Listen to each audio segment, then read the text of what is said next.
Good day and welcome to SCO BRICS Insight, where we look at what's really going on in the world of the BRICS. Now, BRICS is gaining popularity in Asia. Malaysia and Thailand have recently announced their intention to join the organisation, and Turkey's even applied, as some of you would know if you've watched some of my previous videos. Now, the West is getting increasingly concerned, but it's hard for some countries to resist, one might say, these fresh formats of real international cooperation. In addition to President Putin's much talked about trip to Pyongyang in the past week, other visits have happened and appearances in Southeast Asia. Well, apart from Putin's visit to Hanoi, and the Chinese Prime Minister visited Kuala Lumpur. The Western media immediately started talking about the insidious BRICS organisation has suddenly developed a cunning plan to take over Southeast Asia. And the evidence was the visits by the two leaders of China and Russia to these particular Asian countries. Well, while one can still laugh at the Western media's hysterics about the BRICS plans to take over Southeast Asia, the growing popularity of the group in Asia in general and Southeast Asia in particular is obvious. The evidence for that is Thailand and Malaysia, irrespective of Lee Kuang's arrival on a visit to these countries, have declared their desire to join the BRICS. Malaysia's desire to join the BRICS as an alternative to Western unions and organisations was expressed by the Malaysian Prime Minister Anwar Ibrahim in an interview on the eve of the Chinese leader's arrival. As for Thailand's intentions, it was announced in May. It's worth actually noting that the Thai kingdom is an alleged ally of the United States. Anyway, last week, Thai Foreign Minister Maris Sumyampong presented the Russian Foreign Minister Sergei Lavrov with an official letter confirming Thailand's intention to formally apply to become a member of the BRICS. This happened at a meeting of the foreign ministers, which took place in the beautiful Russian city of Nizhny Novgorod.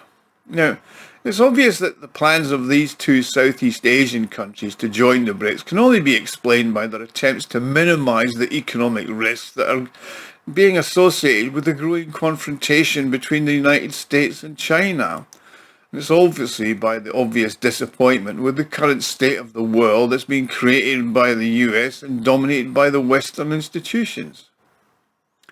Of course, this disenchantment has long been present in the so-called global south or developing world. But after the emergence of the BRICS group and its transformation into a powerful organisation, the understanding that there is an alternative to Western-led institutions is no longer hidden. Some of us, including myself, are looking for a solution to do something about the unfair financial and economic architecture.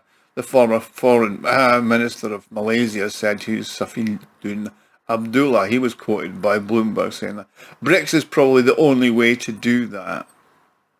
Now, what is also attractive about the BRICS is it's a fresh solution, a new format in international relations, and it imposes a minimum number of obligations on its members, but creates many opportunities. From multilateral communication to the prospect of a single payment system and an already operational development bank. Some might say some already existed, named the non-aligned movement, which united a number of countries of the so-called Third World in the second half of the 20th century. But its organisational capacity was weak, and its economic capacity even weaker. It was more like a world socialist collective that was anti-Western. Organisationally, it was different, but mostly its localised geography and didn't allow it to diverse the national structures that have made BRICS a real alternative to the West. Now it resembles a highly ideological union of countries constrained by discipline and fought with the disintegration of their external power. The typical Western alliances are quite traditional. They're economic and military blocs that fence in a certain territory. Even if it's military like NATO or a very political and economic like the EU. You can look at the ASEAN, the Association of Southeast Asian Nations. In other words, this form of union of the BRICS has never existed before. And at the same time, those other examples can be sort of forerunners of why BRICS actually started to develop.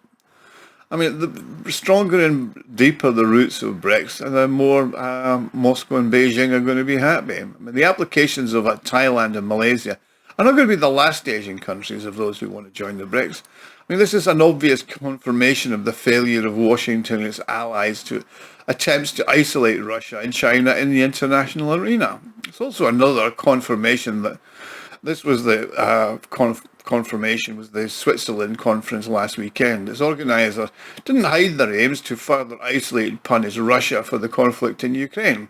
But the number of countries who turned up in Bergenstock was a lot less than the organisers had hoped for.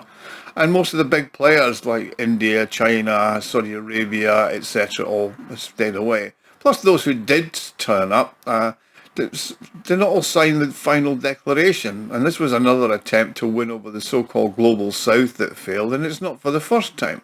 I mean, BRICS for the last 15 years had 55 founding countries: Brazil, Russia, India, China and South Africa. Then it expanded in January this year to include Saudi Arabia, Iran, United Arab Emirates, Ethiopia and Egypt.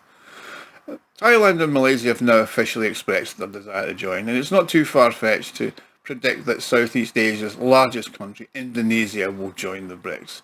I mean, that's been discussed a fair bit recently. However, Indian President Joko Widodo has made it clear that Jakarta will not rush into the decision. But as you might guess, the expansion of BRICS is taking place in an atmosphere of strong opposition from the West, led by the United States and its European poodles and their media. I mean, Washington and its vassals are not going to sit idly by as its perceived rivals expand and strengthen. I mean, the broad and varied mechanism of Western pressure has long been developed, but in the case of BRICS and against Russia with their sanctions, they seem to have lost their effectiveness. I mean, for example, at the June meeting of the BRICS foreign ministers in Nizhny Novgorod,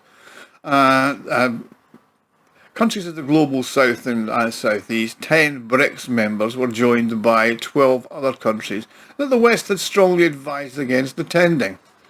In addition to the generally recognised so-called enemies of the United States, Cuba and Venezuela, one of its allies, Turkey, went to the summit in Nizhny Novgorod. And by the way, Vietnam, which is now being courted intensively by the United States, has also took part in that foreign ministers meeting and has expressed an interest in joining, yes, BRICS. I mean, smaller countries have less and less room for manoeuvre in the glowing Western confrontation between Russia, the West and China. So explains ASEAN Secretary General Ong Keng Yong. He says, by joining organisations like BRICS, they are showing they want friendly relations with everyone and not just be subservient to the US and its allies. Now, Russia currently chairs BRICS, and the organisation's next summit will take place in Kazan in October. Now, from what I understand, it's planned to invite a large group of non-aligned countries, and it can be assumed that after the Kazan summit, there'll be a big list of even more countries wanting to join BRICS. Now, the only comfort that Washington and its allies can take from the growing influence of the BRICS is that more countries that join the BRICS, then the harder it will be for them to reach a consensus. Well, that problem can, of course, be solved, as shown by the 15 years of cooperation between China and India in BRICS, and they've had their problems over the years. So, of all the contradictions that make up the members, they still seem to get along and make things happen. Anyway, thanks for watching. Please like and subscribe. If you enjoyed this video, you could help me fund the channel and the website SCOBRICSinsight.com by clicking on the thanks button at the bottom of the screen. Thank you. See you all again soon.